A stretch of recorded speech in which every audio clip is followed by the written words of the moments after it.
Eto, maganda, Kuya Mike. Eto ha, pakinggan nyo to. Sabing ganon, Bataan, tinutukan ang makasaysayang misyon sa kalawakan kasama ang pandaigdigang space firm. International Space O yan ha, nakasama ni Governor Joet Garcia ang mga kinatawan ng Axiom Space. Isang kumpanyang nagde-develop ng infrastruktura sa kalawakan. Hindi kaya ang flood control dito?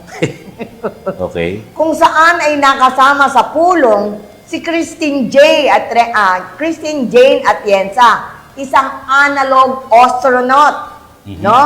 Natubong Bataan o Bataeño, no? Na magiging kauna-unahang Pilipinang makakarating sa kalawakan. Naman, grabe ha. Ayon kay Governor Joet, tinalakay sa pulong ang mga hakbang na maisulong ang masusing paghahanda, pagsasanay at koordinasyon sa isang misyon na kung maisa sa katuparan, Kuya Mike, ay dadalhin at Atienza ang watawat ng Pilipinas sa International Space Station. Makikita mo na yung bandila natin doon. Sa wakas. Isang makasaysayang simbolo na makilala ang bansa sa larangan ng space exploration. Ang adhikaing ito ayon kay Governor Joet ay hindi lamang para maabot, no, sa kalawakan o makaabot sa kalawakan, kundi ito rin ay magbubukas ng mas malawak na oportunidad sa agham, teknolohiya at edukasyon sa bansa na magiging isang inspirasyon sa ating mga kabataan na mangarap ng mas mataas na dati imposible, pero ngayon pwede na pala, di ba?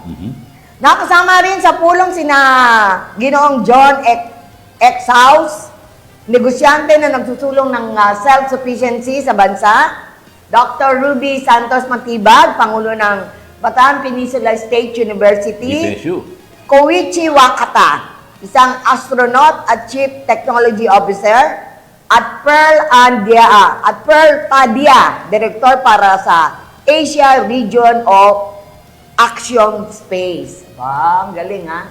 Congratulations no kay Christine Jane Atienza. Biro mo ano siya, isang analog astronaut. Di naman na kung may analog, may digital, di ba? Oo. Sabi nga ng pag-analog, something that is comparable or similar to something else. Meron siyang So may ano pala, may distinction, ano? Yes, Analog astronaut. Yes, no? Meron Kaya ginagawa naman ng digital astronaut. Alam na yun. Hindi ko naintindihan, di tayo nag-research, sister. So, good luck do sa ating kababayan. Pero ang ganda ha, biro mo, kung matutupad. Oo, tubong Bataan. Bataan niya talaga. Biro mo, analog astronaut siya na dadalhin ni Atienza ang watawat ng Pilipinas sa International Space Station.